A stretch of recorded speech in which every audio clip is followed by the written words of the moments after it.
Hello students, welcome to unlock GS academy. चलिए start करते हैं नवंबर मंथ का फर्स्ट सेशन, जिसमें हम न्यूज़पेपर के एग्जाम ओरिएंटेड इंपॉर्टेंट न्यूज़ को मल्टीपल चॉइस क्वेश्चन के थ्रू कवर करते हैं।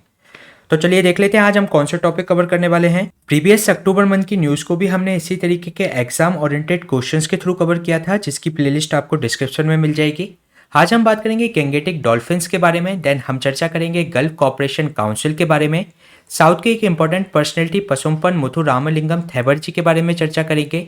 अभी गुजरात सरकार ने एक कमेटी बनाने के लिए कहा है यूनिफॉर्म सिविल कोड के लिए, तो चर्चा करेंगे यूनिफॉर्म सिविल कोड क्या है।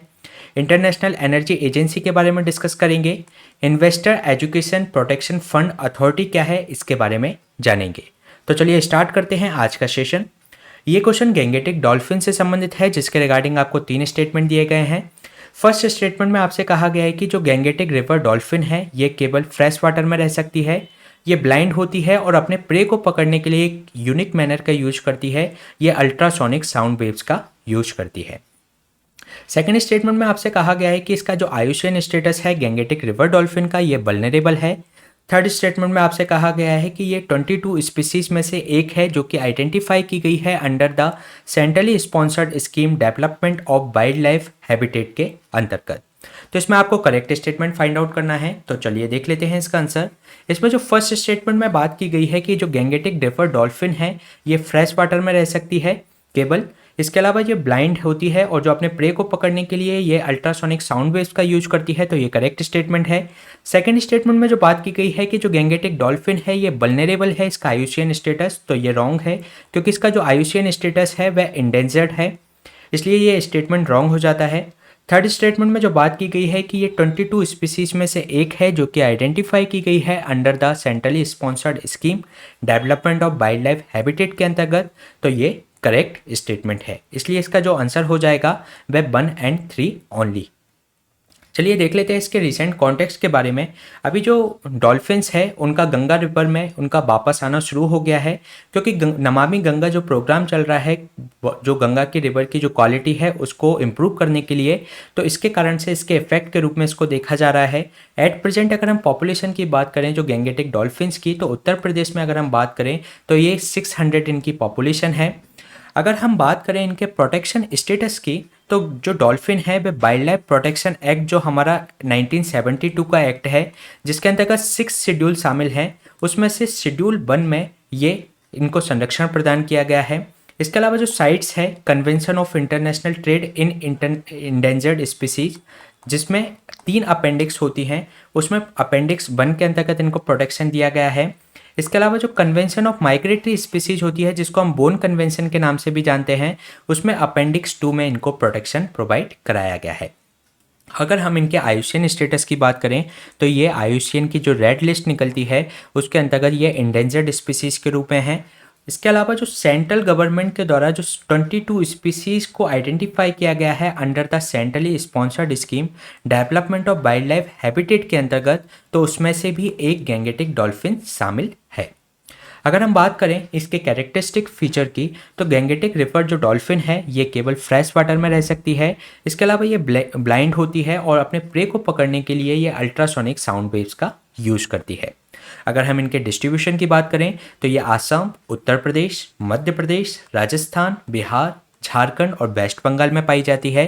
इसके अलावा इसके हैबिटाट की बात करें, तो ये गंगा जो ब्रह्मपुत्र मेघना जो चैनल है, इसके अलावा जो कर्णपोली संघू रिवर सिस्टम है जो कि नेपाल, इंडिया और बांग्लादेश में स्थित है, इनके अंतर्गत इनके हैबिटाट हैं।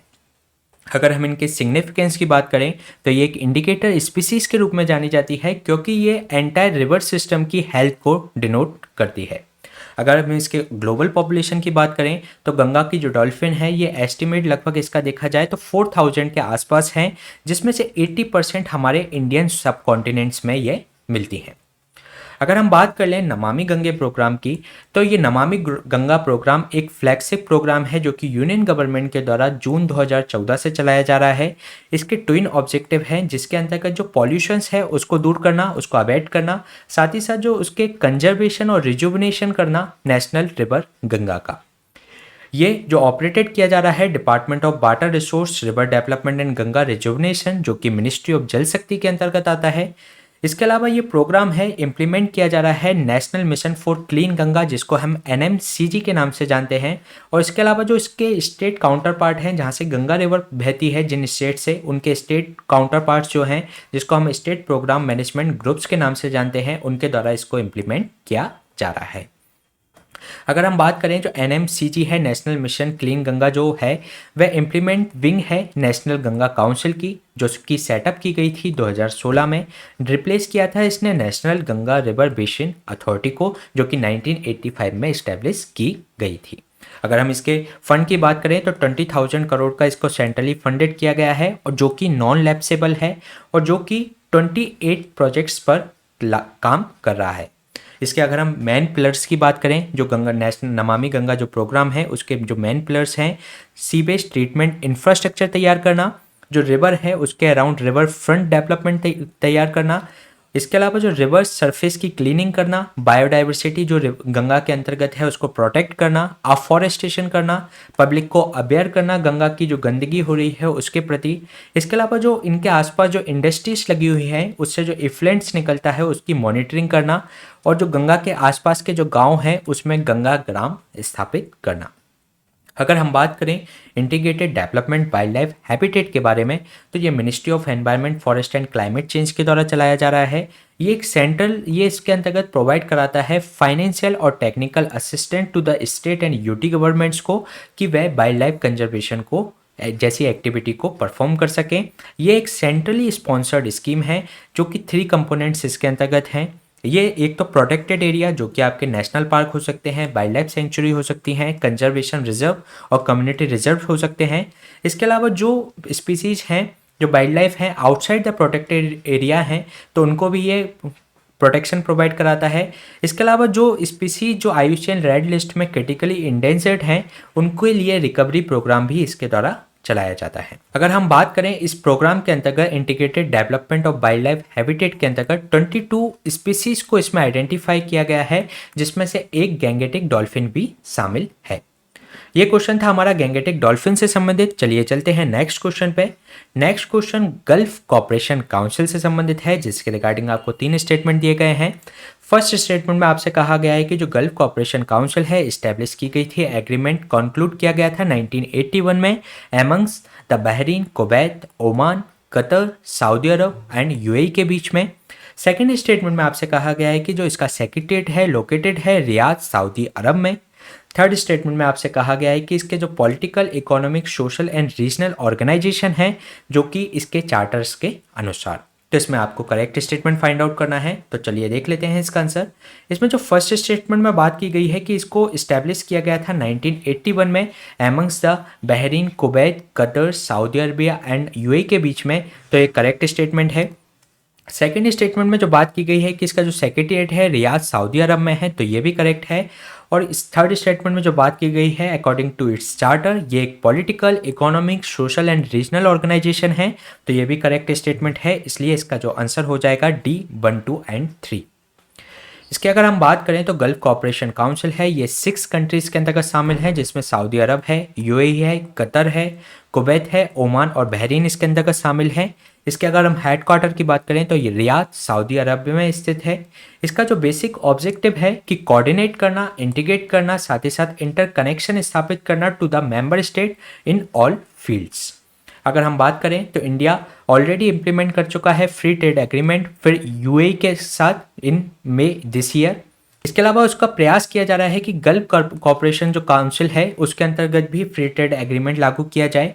अगर हम बात करें तो इसके ट्रेड एंड इन्वेस्टमेंट की, तो बायलेटरल जो ट्रेड है वो इंक्रीज हो चुका है 2021-22 में $154.73 बिलियन दोनों के बीच में, जो गल्फ कॉपरेशन काउंसिल है और इंडिया के बीच में।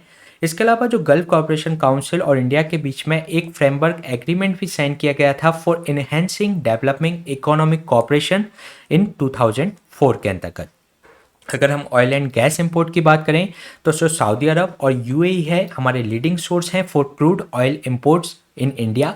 इसके अलावा अगर हम डायस्पोरा की बात करें तो जो गल्फ कॉरपोरेशन काउंसिल जो कंट्रीज़ हैं उसके अंतर्गत ये होस्ट करता है अप्रॉक्स 6.5 मिलियन इंडियंस को। साथ ही अगर हम बात करें तो इम्पोर्टेंस गल्फ कॉरपोरेशन काउंसिल की इंडिया के लिए, तो ये क्रूशियल है फॉर इंडिया की एनर्जी रिक्वायरमेंट्स के लिए। मार्केट है इंडिया के प्रोडक्ट्स के लिए, और साथ ही साथ जो यूएई है इंडिया का थर्ड लार्जेस्ट ट्रेडिंग पार्टनर है। जो सस्टेनेबल फ्लो ऑफ रेमिटेंसेस हमको यहाँ से प्राप्त होता रहता है, और जो कॉपरेशन है फॉर पॉलिटिकल स्टेबिलिटी और सिक्योरिटी के लिए इन दिस रीजन। इसके अलावा अगर इसके हमें मेंबर कंट्री के ट्रिक के बारे में बात करें तो इसको हम क्यू बॉक्स के नाम से याद कर सकते हैं, क्यू बॉक्स के रूप में, जिसमें क्यू से आपका कतर, यू से यूएई, बी से बहरीन, ओ से ओमान, के से कुवैत, एस से सऊदी अरब शामिल हैं। मैप पर हम इनकी लोकेशन देख सकते हैं, Saudi Arab, Kuwait, Bahrain, Qatar, UAE and Oman, इसमें 6 कंट्रीज शामिल हैं। तो ये हमने बात की गल्फ कोऑपरेशन काउंसिल के बारे में। चलिए चलते हैं नेक्स्ट क्वेश्चन पे। नेक्स्ट क्वेश्चन एक साउथ की एक इंपॉर्टेंट पर्सनैलिटी पसुम्पन मथुरामलिंगम थैबर जी के बारे में है, जिनके रिगार्डिंग आपको 3 स्टेटमेंट दिए गए हैं। फर्स्ट स्टेटमेंट में आपसे कहा गया है कि जो पसुम्पन थे वे एक फ्रीडम फाइटर कम स्पिरिचुअल लीडर थे, जो कि एक जो मुकुलोत्थर कम्युनिटी है उसमें भगवान की तरह ये पूजे जाते थे। सेकेंड स्टेटमेंट में कहा गया है कि इन्होंने जो हिंदुइज्म जो ट्रेडिशन थे उनको एक्सेप्ट नहीं किया, क्योंकि वे वर्णाश्रम धर्म को मानते थे, सपोर्ट करता था। इसके अलावा जो थर्ड स्टेटमेंट में कहा गया है कि इन्होंने सपोर्ट किया टेम्पल एंट्री मूवमेंट को। तो इसमें आपको करेक्ट स्टेटमेंट फाइंड आउट करना है। तो चलिए देख लेते हैं इसका आंसर। इसमें जो फर्स्ट स्टेटमेंट में बात की गई है कि पसुम्पन एक फ्रीडम फाइटर कम स्पिरिचुअल लीडर थे, जो कि डाइटिस की तरह पूजे जाते थे मुकुलोत्थर कम्युनिटी के अंतर्गत, तो ये करेक्ट स्टेटमेंट है। सेकंड स्टेटमेंट में कहा गया है कि उन्होंने जो हिंदू के जो ट्रेडिशन थे उनको एक्सेप्ट नहीं किया, क्योंकि जो हिंदुइज्म था वह वर्णाश्रम धर्म को मानता था, इसलिए इनके द्वारा इनको एक्सेप्ट नहीं किया गया, तो ये भी करेक्ट है। थर्ड स्टेटमेंट में जो बात की गई है कि इन्होंने टेम्पल एंट्री मूवमेंट को सपोर्ट किया था, तो ये भी करेक्ट स्टेटमेंट है। तो इसलिए इसका जो आंसर हो जाएगा डी 1, 2 एंड 3। ये पसुम्पन जी की आप पिक्चर्स देख सकते हो। इसके अलावा अभी क्या हुआ है रिसेंट कॉन्टेक्स्ट में, प्राइम मिनिस्टर नरेंद्र मोदी के द्वारा इनको ट्रिब्यूट दिया गया है, फ्रीडम फाइटर्स जो पसुम्पन जी मथुरामलिंगम थैबर जी को। इसके अलावा अगर हम इनकी बात करें तो ये इनका जो जन्म हुआ था 30 अक्टूबर 1908 में। पसुम्पन जी का जन्म हुआ रामनाथपुरम डिस्ट्रिक्ट तमिलनाडु के अंतर्गत। ये एक फ्रीडम फाइटर कम स्पिरिचुअल लीडर थे, और इसके अलावा जो मुकुलोत्तर कम्युनिटी है उसके अंतर्गत ये भगवान की तरह डाइटी के रूप में ये जाने जाते थे। अगर हम बात करें तो इन्होंने जो ट्रेडिशनल हिंदुइज्म को स्वीकार नहीं किया, क्योंकि हिंदुइज्म है वह वर्णाश्रम धर्म को मानता था। इसके अलावा ये जो हिंदू रिलीजन्स के अंतर्गत जो इविल प्रैक्टिसेस हैं उनके खिलाफ लगातार संघर्ष करते रहे।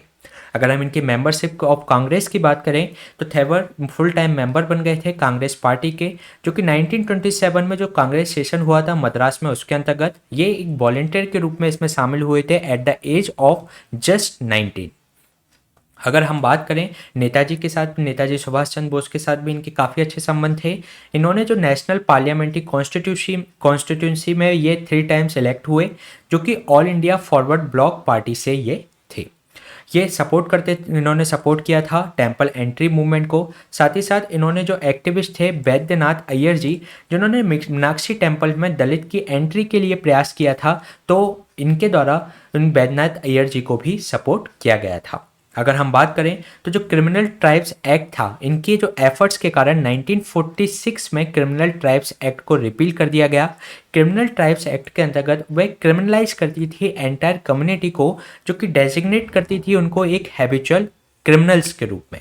इसके अलावा अगर हम बात करें टेम्पल एंट्री मूवमेंट के बारे में, टेम्पल एंट्री मूवमेंट जो कि 19th सेंचुरी के लास्ट से ही ये शुरू हो गया था, लेकिन जब 1924 के अंतर्गत जब गांधी जी ने जो अपने जो कंस्ट्रक्टिव वर्क थे उसके अंतर्गत उन्होंने एंटी अनटचेबिलिटी जो प्रोग्राम चलाया, तो उसके कारण से इसको और ज़्यादा बल मिला।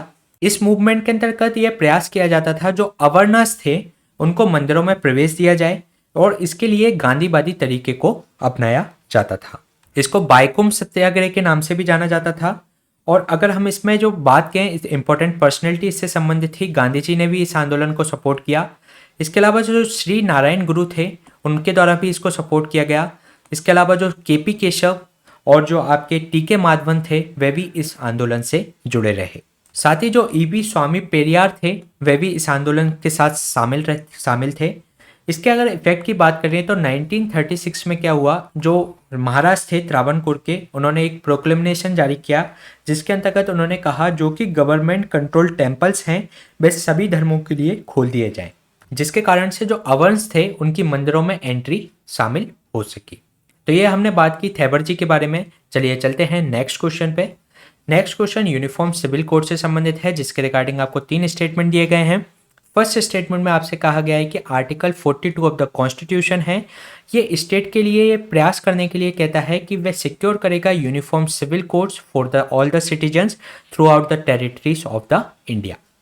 सेकेंड स्टेटमेंट में आपसे कहा गया है कि जो लैक्स लॉ की रिपोर्ट है जो कि अक्टूबर 1840 में आई थी, ये जोर देती थी कि जो इंडियन लॉ है उस जो कि क्रिमिनल लॉ और साथ ही साथ सिविल लॉ हैं उनके अंतर्गत यूनिफॉर्मिटी लाई जाए, इसकी ज़रूरत है। थर्ड स्टेटमेंट में कहा गया है कि Goa is the only state जिसके अंतर्गत यूनिफॉर्म सिविल कोड को इम्प्लीमेंट किया जा रहा है। तो इसमें आपको करेक्ट स्टेटमेंट फाइंड आउट करना है। तो चलिए देख लेते हैं इसका आंसर। इसमें जो फर्स्ट स्टेटमेंट में बात की गई है कि आर्टिकल 42 के अंतर्गत यूनिफॉर्म सिविल कोड की बात की गई है, जिसमें स्टेट प्रयास करेगा कि वह सभी सिटीजन्स के लिए यूनिफॉर्म सिविल कोड लागू कर सके और through out the territories of India. तो ये इसमें जो आर्टिकल की बात की गई है वह आर्टिकल 42 नहीं बल्कि आर्टिकल 44 है, इसलिए ये स्टेटमेंट रॉन्ग हो जाता है। सेकेंड स्टेटमेंट में जो बात की गई है कि जो लैक्स लॉ की रिपोर्ट है जो कि 1840 में आई थी, ये एक कोडिफिकेशन ऑफ इंडियन लॉ के लिए प्रयास करती है, जिसमें क्रिमिनल लॉ और सिविल लॉ की बात की गई है, उसके अंतर्गत यूनिफॉर्मिटी लाई जाए। तो इन्होंने क्रिमिनल लॉ के लिए तो बात की गई थी, लेकिन जो सिविल लॉ के इन्होंने जो हिंदू के ट्रेडिशन है या जो इस्लाम के ट्रेडिशन है उनके अनुसार ही चलते रहने के लिए इन्होंने कहा था, उसकी ज़रूरत इन्होंने नहीं कही थी। तो इन्होंने केवल क्रिमिनल लॉ के यूनिफिकेशन की बात की गई थी, यूनिफॉर्मिटी की बात की थी, तो ये स्टेटमेंट भी रॉन्ग हो जाता है। थर्ड स्टेटमेंट में जो बात की गई है कि Goa is the only state जिसमें यूनिफॉर्म सिविल कोड को इम्प्लीमेंट किया जा रहा है, तो ये करेक्ट स्टेटमेंट है, इसलिए जो इसका आंसर हो जाएगा C3 ओनली। चलिए देख लेते हैं भाई इसके रिसेंट कॉन्टेक्स्ट के बारे में। अभी गुजरात गवर्नमेंट ने अनाउंस किया गया है कि वह एक कमेटी सेटअप करेगी for implementation of the uniform civil code. Earlier इस तरीके का प्रयास उत्तराखंड गवर्नमेंट के द्वारा भी किया गया था, उन्होंने यूनिफॉर्म सिविल कोड को यहाँ पर लागू करने के लिए स्टेट में लागू करने के लिए कहा था। अगर हम यूनिफॉर्म सिविल कोड की बात करें तो एक तरीके का एक वन लॉ प्रोवाइड कराता है एंटायर कंट्री, जो कि सारे रिलीजियस कम्युनिटी पर लागू होगा, जो कि जो पर्सनल मैटर्स हैं उनके जैसे कि मैरिजेस, डाइवोर्स और इनहेरिटेंस से संबंधित और एडॉप्शन से संबंधित जो मैटर हैं उन पर एक वन लॉ लागू किया जा सकेगा। अगर हम कॉन्स्टिट्यूशन में इसके डायरेक्शन की बात कर लें तो आर्टिकल 44 जो कि हमारा DPSP में शामिल है, जिसमें ये कहा गया है कि जो कि स्टेट प्रयास करेगा कि वह सिक्योर कर सके यूनिफॉर्म सिविल कोड को for all the citizens throughout the territories of the India. अगर हम इसके हिस्ट्री की बात करें, हिस्टोरिकल पर्सपेक्टिव की बात करें, तो ये डिबेट यूनिफॉर्म सिविल कोड की काफ़ी कॉलोनियल पीरियड से ही चल रही है। लैक्स लॉ की रिपोर्ट की अगर हम बात करें तो ये 1840 में आई थी, जिन्होंने इस बात पर जोर दिया था कि कोडिफिकेशन ऑफ इंडियन लॉ की ज़रूरत है, लेकिन वो क्रिमिनल संबंधित मैटर्स के लिए यूनिफिकेशन होना चाहिए, यूनिफॉर्मिटी होने चाहिए। इन्होंने जो रिकमेंड किया था जो पर्सनल लॉ हैं हिंदू और मुस्लिम के, वह इसके जो विसिनिटी से उसको आउटसाइड रखा जा सकता है, सच कोडिफिकेशन से उनको आउटसाइड रखा जा सकता है। इसके अलावा जब 1857 की जो स्वतंत्रता संग्राम हुआ तो उसके बाद जो क्वींस का प्रोक्लेमेशन आया था 1859 में, तो उन्होंने प्रॉमिस किया था कि वह किसी भी तरीके के रिलीजियस मैटर में किसी भी तरीके का इंटरफेरेंस उनके द्वारा नहीं किया जाएगा। इसके अलावा जो क्रिमिनल लॉ है वह कॉडिफाइड किए गए और वो पूरे कंट्री में एक तरीके से एक कॉमन रहे सभी के लिए, लेकिन जो पर्सनल लॉ है वह अलग अलग जो सेपरेट कोर्ट्स हैं डिफरेंट कम्युनिटीज़ के, उनके द्वारा ये चलते रहे। लेकिन फिर भी कुछ यूनिफॉर्म कोड हैं फॉर सिविल मैटर्स के लिए, जैसे कि इंडियन कॉन्ट्रैक्ट एक्ट है, सिविल प्रोसीजर कोड है, सेल ऑफ गुड्स एक्ट है, ट्रांसफर ऑफ प्रॉपर्टीज एक्ट है, पार्टनरशिप एक्ट है, साथ ही साथ एविडेंस एक्ट है। तो इनके अंतर्गत इनको यूनिफॉर्मिटी है सिविल मैटर्स के अंतर्गत, लेकिन जो हमारे मैरिजेज और इनहेरिटेंस से संबंधित जो मैटर्स हैं उसके अंतर्गत अलग अलग कम्युनिटी के अलग अलग कोड निर्धारित हैं, तो उनमें यूनिफॉर्मिटी नहीं है। इसके अलावा जो स्टेट के द्वारा ये लगातार प्रयास किया जा रहा है कि कई सारे अमेंडमेंट्स किए गए हैं कि इसको एक तरीके से सेकुलर सिविल लॉ तैयार किए जा सके। अगर हम बात करें तो Goa is the only state where the uniform civil code has been implemented it. इसके अलावा इससे संबंधित कई केसेस भी हुए। साहबानो का केस हुआ 1985 में, जिसके अंतर्गत सुप्रीम कोर्ट के द्वारा ये कहा गया कि जो ट्रिपल तलाक है वह किसी भी तरीके का उसको जो मेंटेनेंस जो मुस्लिम महिला को दिया जा रहा है, डाइवोर्स जो दिया जा रहा है, उसको मेंटेनेंस से दूर नहीं किया जा सकता। सेकंड जो केस हुआ 1995 में सरला मुद्गल केस, जिसके अंतर्गत ये कहा गया, जिसमें जो बायगेमी और जो मैरिज से संबंधित जो कॉन्फ्लिक्ट्स हैं उससे संबंधित ये केस था। इसके अलावा जो सायरा बानो का केस हुआ 2017 में, जिसको हम ट्रिपल तलाक केस के नाम से भी जानते हैं, तो ये यूनिफॉर्म सिविल कोड से संबंधित ये कुछ केसेस थे। ये हमने बात की यूनिफॉर्म सिविल कोड से संबंधित। चलिए चलते हैं नेक्स्ट क्वेश्चन पे। Next question international energy agency से संबंधित है, जिसके रिगार्डिंग आपको 3 स्टेटमेंट दिए गए हैं। फर्स्ट स्टेटमेंट में आपसे कहा गया है कि जो इंटरनेशनल एनर्जी एजेंसी है इस्टेब्लिश की गई थी 1974 में as per the framework of G20 के। सेकेंड स्टेटमेंट में कहा गया है कि जो IEA है वह ऑटोनोमस इंटर गवर्नमेंटल ऑर्गेनाइजेशन है, जिसका एम है ensure reliable, affordable and clean energy for its member countries और इसके बाहर भी। इसके अलावा जो थर्ड स्टेटमेंट में कहा गया है कि इसमें 30 मेंबर शामिल हैं, जिसमें इंडिया भी शामिल है। तो इसमें आपको करेक्ट स्टेटमेंट फाइंड आउट करना है। तो चलिए देख लेते हैं इसका आंसर। इसमें जो फर्स्ट स्टेटमेंट में बात की गई है कि ये इंटरनेशनल एनर्जी एजेंसी है, इस्टेब्लिश की गई थी 1974 में as per the framework of G20। तो ये फ्रेमवर्क ऑफ OECD के अंतर्गत की गई थी, ना कि G20 के अंतर्गत, तो इसलिए ये रॉन्ग स्टेटमेंट हो जाता है। सेकेंड स्टेटमेंट में जो बात की गई है कि ये ऑटोनोमस इंटर गवर्नमेंटल ऑर्गेनाइजेशन है, जिसका उद्देश्य है कि ये इंश्योर करे reliable, affordable and clean energy for its member, साथ ही साथ उसके बाहर बियॉन्ड भी। तो ये करेक्ट स्टेटमेंट है। थर्ड स्टेटमेंट में जो बात की गई है कि इसके 30 मेंबर हैं, साथ ही साथ इंडिया भी इसका मेंबर है, तो इंडिया इसका मेंबर नहीं है, क्योंकि इंडिया को इसमें ऑब्जर्वर स्टेटस प्राप्त है, ना कि वह इसका मेंबर है। तो इसलिए इसका ये स्टेटमेंट भी रॉन्ग हो जाता है। तो इसमें आपको करेक्ट स्टेटमेंट फाइंड आउट करना है। तो इसका जो आंसर हो जाएगा वह हो जाएगा 2 ओनली। चलिए देख लेते हैं इसके रिसेंट कॉन्टेक्स्ट के बारे में। अभी जो वर्ल्ड एनर्जी आउटलुक रिपोर्ट, जो कि इंटरनेशनल एनर्जी एजेंसी के द्वारा निकाली जाती है, वह रिलीज हुई, जिसमें रशियन यूक्रेन वार के जो प्रोवाइड कराया है अनप्रेसिडेंटेड जो incentive to accelerate the transition of clean energy sources of fuels के लिए, क्योंकि इसके कारण जो वॉर के कारण क्या हुआ, फ्यूल की स्कैरसिटी हुई, जिससे लोग जो मूव किए वह क्लीन एनर्जी सोर्सेस की ओर हुए। इसके अलावा रशिया का जो सप्लाई है 40% ऑफ यूरोप की नेचुरल गैस के लिए, जो कि पाइपलाइंस के थ्रू किया जाता है मोस्टली। लेकिन अभी जो ऑनगोइंग जियोपॉलिटिकल टेंशंस चल रही है रशिया और यूक्रेन के बीच में, उसके कारण से क्या है, जो रशिया का जो शेयर है इंटरनेशनली ट्रेडेड जो नेचुरल गैसेस का, वो ड्रॉप हो गया है 30% इन 2021 में, और जो कि कितना हो जाएगा 15% इन 2030 तक। इसके अलावा इसने बताया कि जो नेचुरल गैस की जो डिमांड है वह आगे चल के काफ़ी कम हो जाएगी। ये लगभग 750 बिलियन क्यूबिक हो जाएगी 2050 तक, जो कि आज से काफ़ी कम होगी, जिससे कि क्योंकि जो कि इसमें जो नेचुरल गैस से रिमूव कर जाएंगे, स्विच कर जाएंगे रिन्यूएबल सोर्सेज की तरफ। इसके अलावा इन्होंने जो क्रूड ऑयल और जो फॉसिल फ्यूल से संबंधित जो डिमांड है उसको भी डिक्लाइन करने के लिए इन्होंने बताया है। इसके अलावा ये एक अपॉर्चुनिटी प्रोवाइड कराएगा कि सभी लोग जो क्लीनर रिन्यूएबल फ्यूल्स की तरफ शिफ्ट करें। इसके अलावा अगर हम बात करें तो वर्ल्ड एनर्जी आउटलुक की, तो ये रिलीज़ की जाती है इंटरनेशनल एनर्जी एजेंसी के द्वारा, एनुअली इसको रिलीज़ किया जाता है। इसके अलावा ये प्रेजेंट करता है detail projection of energy demand, उसका प्रोडक्शन, ट्रेड एंड इन्वेस्टमेंट और फ्यूल बाय फ्यूल, ये रीजन बाय रीजन भी ये हमें उसके आंकड़े प्रोवाइड कराता है। अगर हमें इंटरनेशनल एनर्जी एजेंसी की बात करें तो ये इस्टेब्लिश किया गया था 1974 में as per the framework of the OECD के अंतर्गत। ये एक ऑटोनोमस इंटर गवर्नमेंटल ऑर्गेनाइजेशन है, जो कि जिसका उद्देश्य है कि इंश्योर कर सके reliable, affordable and clean energy for its member and it's beyond.